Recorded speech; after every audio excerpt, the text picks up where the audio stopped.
This is a sash to a window in an attic of a Victorian house, and this piece of glass was missing, and if you look at it, the glazing that was holding it in is almost entirely gone except for this little corner up here. And while I'm at it, I'm also going to reglaze this guy. And again, kind of a forgotten skill these days, but this is a good candidate for just reglazing. And I'm going to move the camera across the glass to show you that this Victorian glass is not float glass. See how wavy it is, all sorts of imperfections. How cool is that? This is the real old red putty that was used for glazing, very brittle. This is probably around 100 years old would be my guess. You know, I typically tell clients don't bother reglazing windows because it's usually a huge amount of work to get the old putty out, but this glazing might actually be original to the window, original to the house. And it's so brittle, I can get in there with an old chisel and just gently chip it away.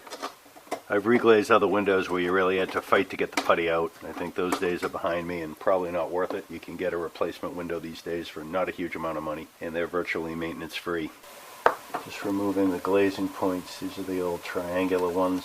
On the bottom of the sash here, there's a lot of schmutz in the channel. I'm just going to use a wire brush to loosen some of the dirt, get it out of the way. So I just thought I'd share some of the Victorian construction techniques. This center mullion is actually a through tenon with a dowel peg holding it in place. The Victorians actually loved through tenons. You can see there's a through tenon there with another peg on it. And they did that in all the bottom joints, and the top joints are just through tenons, except for this very top one, that's just a stop tenon. And I got it all cleaned up, and I'm going to do the technique of giving the wood a coat of boiled linseed oil.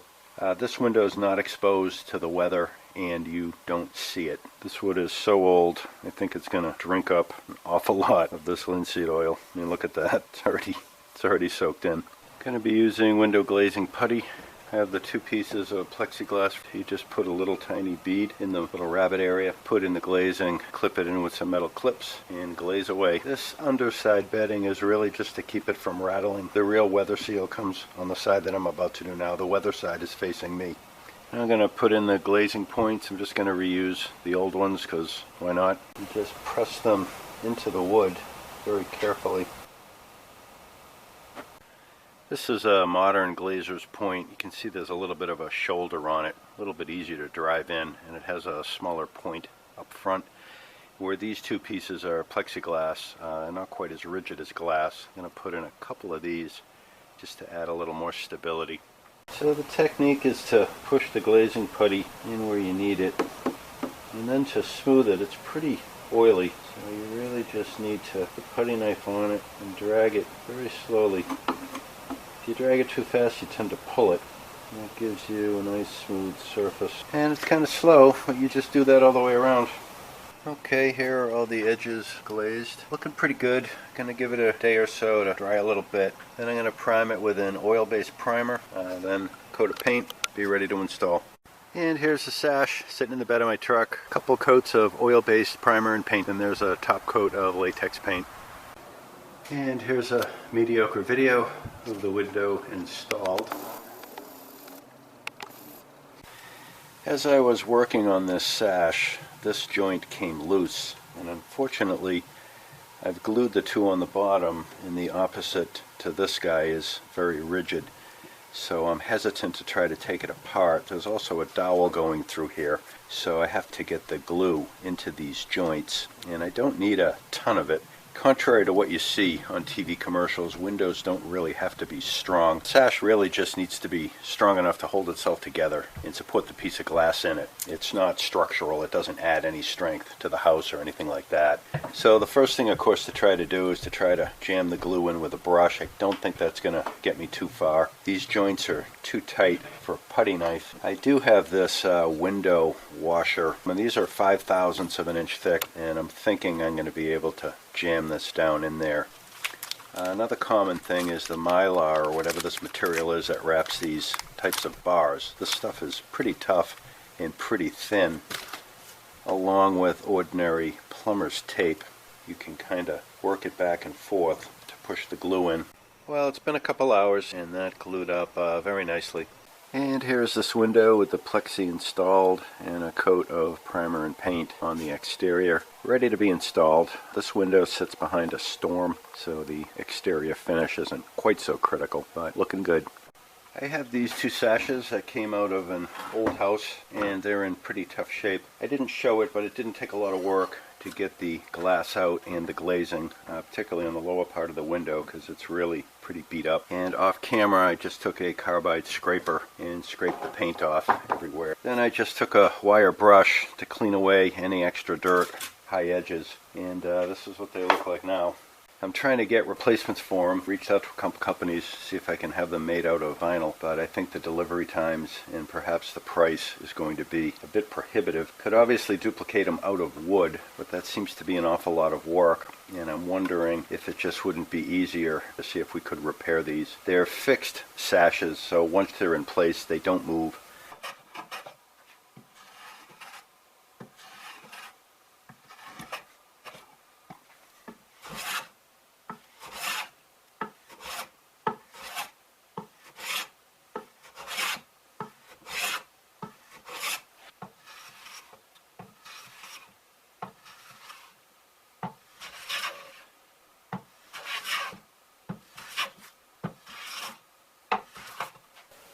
There is no flat or square edge on this rail. However, I do think the outside face here is supposed to be parallel to the inside face on the bottom as you're looking at it. So I put together this little gauge using a couple 1, 2, 3 blocks to sight down this way to get a feel for how parallel this face is to the face on the table saw, and it's pretty good.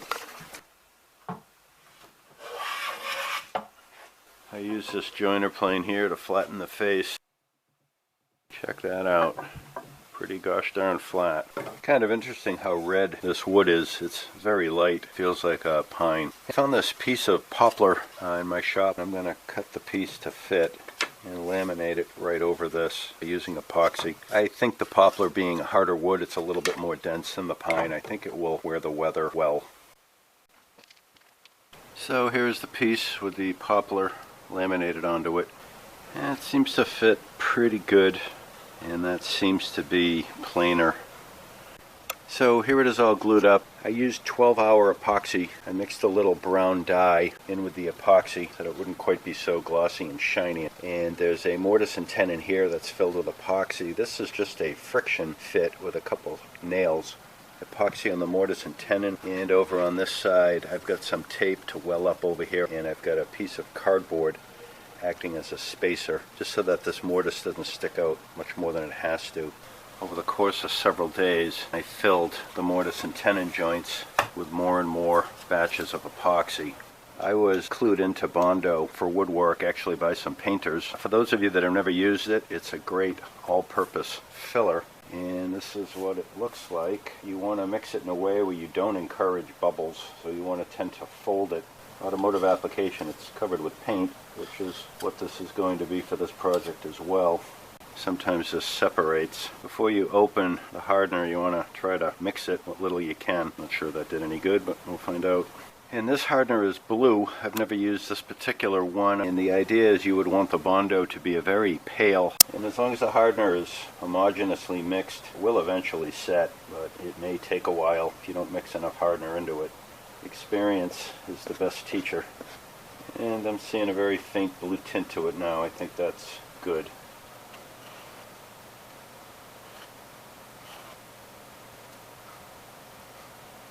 Well, here's the second curved sash. You can tell by the different colors in the filler that there are several coats on here. I think I did 5 or 6 coats. If you screw it up, you can always sand it off and redo it. If you're willing to put the time in, even an amateur can get it looking pretty good. And here are these two sashes glazed up. This top right hand is an original piece of glass. The other 3 are pieces of acrylic. And here are these 2 windows with the plexiglass installed. A coat of primer. There's also a coat of oil-based paint, and then a coat of exterior latex on top of that. And this is the first set of curved sashes installed. Looking good. I installed them with screws so that if anybody after me ever has to get at these sashes, they won't have to fight with them like I did. Again, this is up in an attic. It's not like it's a living room and has to look beautiful. Well, that's all I have for now. And just to remind you, this is kind of what they looked like when I got them, and here they are midway through, and this is what they ended up at. That wraps up this guy. Check out the other videos in my series if you want to pick up a few more tips on how to repair old sashes. If you like what you saw, please subscribe, leave a note, give me a like, and keep your eyes out for the next one.